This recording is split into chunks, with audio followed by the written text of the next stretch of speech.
Welcome back. It's been many months since I've recorded. So between Module 2 and now Module 3. It's been a long time, as you can tell by the crazy hair, but I promise I haven't been lazy. Just really busy. So I don't want to put this off, and I believe, quick recap, in Module 2 we established our supply lines. And it's important to know that raw data is just like digital ore. It's full of impurities, it's unrefined, and it's heavy. So the subsequent step, a lot of people treat as janitorial work because it involves a lot of cleanup. But you have to reject that mindset. Otherwise, it feels like hell. At least it does for me. You need to look at it through the lens of an architect. And what do I mean by this? You need to have a lot of order in the steps that follow. For example, if you pass a string text into a chart that expects an integer, you're going to break the chart. If you join data on mismatched IDs, you're going to lose a lot of valuable intelligence. So here in Module 3, we're going to build a trust assembly line. We're going to apply first principles thinking to 6 corrupted datasets and turn it into a single system of truth. So let's walk the line. So let's dive into the staging area. Here, you're going to notice that I've already pre-built the pipeline to demonstrate the final states, and we're going to trace the logic from raw input to curated output. But before doing that, if you wanted to create your own pipeline, click New, click the Pipeline Builder, create your pipeline, and then what you want to do next is add in your raw data.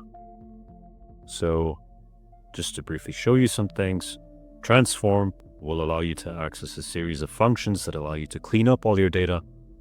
So this is where the bulk of your cleanup happens. Join is something that you use when you want to combine data sets horizontally, as long as there's a matching ID. So in this case, you can't just join equipment and affiliation lists because there's no matching ID.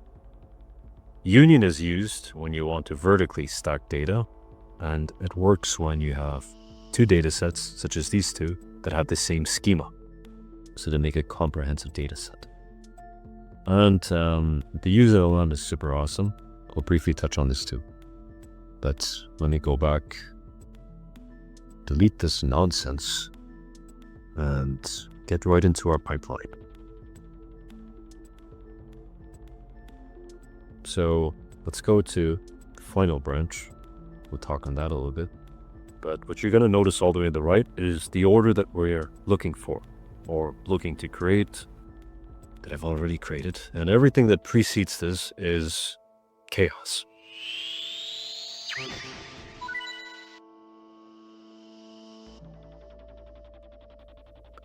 So the first principle that's worth talking about is standardization. Data from different sources speaks different languages. One system might say mission ID, another might say mission-ID. So we kind of start every branch with normalizing the column names. So this converts everything to snake case. It's not just aesthetic, it's defensive programming. It prevents downstream code from breaking because of a straight capital letter.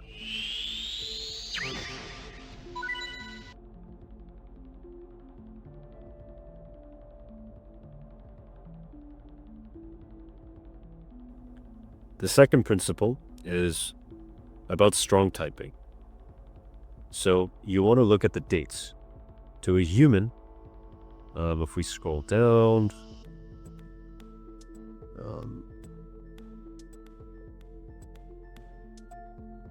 here, January 18 and 2022-05-05 are the same, but to a computer, January 18 is just text. You can't graph it on a timeline. So herein, we use the cast transform, specifically cast to date. This enforces a contract where we provide the system with every specific pattern we expect, ISO formats, slashes, dashes, and so forth. So the system attempts to fit the raw data into a date object, and if it fails, it returns null, and we prefer a null over a line.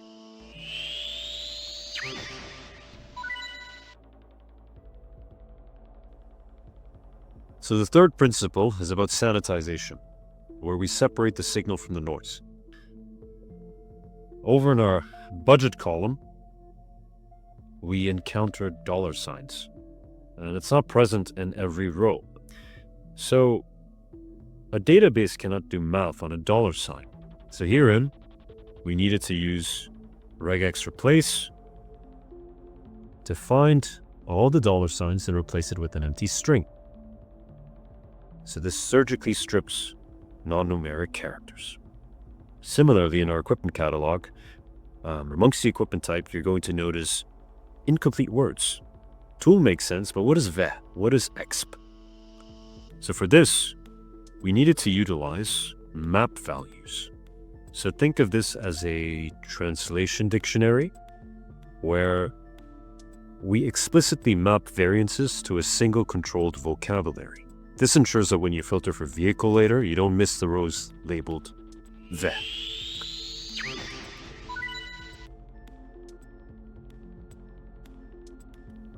Principle 4 is all about integrity, the hard line. So we found missions with text coordinates like 90 and, right here, 90 and 100 east. This is tactically useless. And here is where we apply filters. We drop rows where primary keys are null or coordinates are invalid. So before this, we casted the coordinates to double. And new engineers are often afraid to delete data. And this strategist knows that bad data is worse than no data.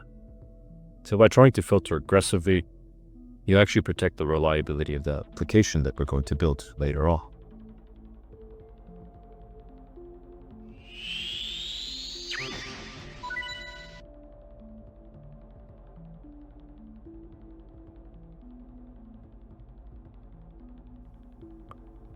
Principle 5 is about scalability. We had, again, 2 equipment catalogs, and instead of building 2 separate pipelines, we just used a union to stack them. One logical stream is easier to manage than 2. But there was a problem. If I open this up, and we go all the way down, some descriptions are absolute garbage. Like, what is old foot management? And there's just a bunch of garbage. Happen read enough. That's not even English. And we could fix this with Regex, but that's manual. Needs a lot of work. And to scale, we deployed AIP. So herein, we turned the LLM into a data steward. We engineered a prompt that gave it context to compare the description to the item name. If they contradict, flag it, and herein we used AI as a probabilistic filter, followed by a deterministic filter to purge the flagged rows. And that's kind of how you implement AI safely. You trust, but you verify. So everything that it flagged, actually, let me show you something. A little trial one. You can go all the way down. And let's just select these 10 and use them for a trial. And you're going to notice that it's going to flag some and keep the descriptions for others. Flagged 24-hour rations, energy dense food. Awesome.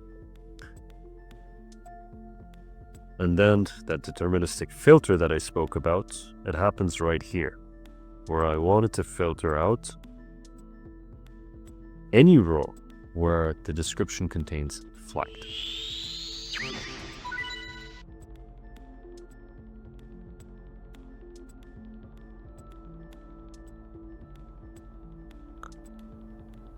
Sixth principle is about contextualization. So the relational web. This is the climax of the pipeline. In isolation, a mission is just an event. It doesn't tell you who is there or what they're carrying. So we perform a chain of left joins to stitch reality together.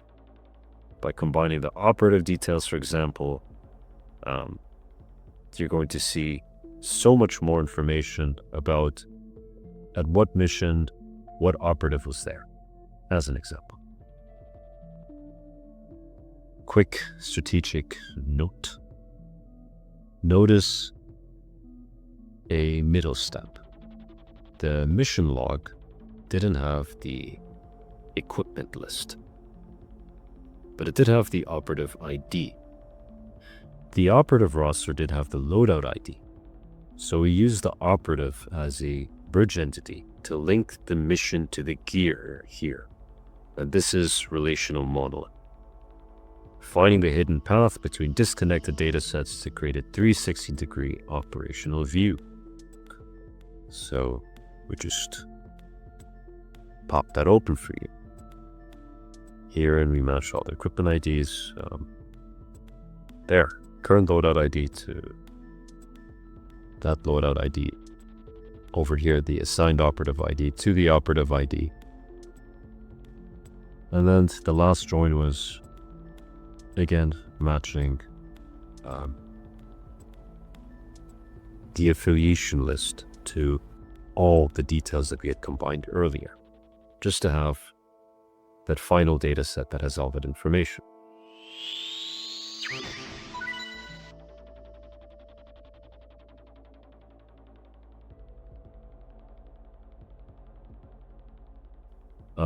Seventh principle would be about risk mitigation.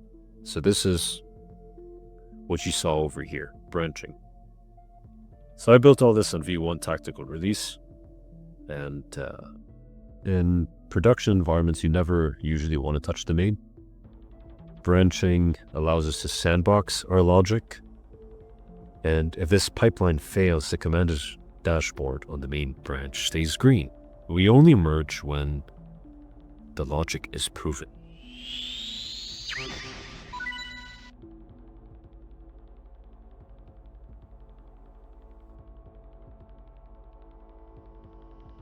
So what's next? Well, number 8 is about materialization. So herein we hit deploy. And this isn't just saving, it's about spinning up a Spark cluster to physically compute this logic on, in your case, possibly millions of rows if you're working with that sort of data. And when initializing a new branch, just a tip, I found that I needed to select build target and upstreams. This forces the system to recognize the raw data in the new environment. So it's like a force recon for your data lineage.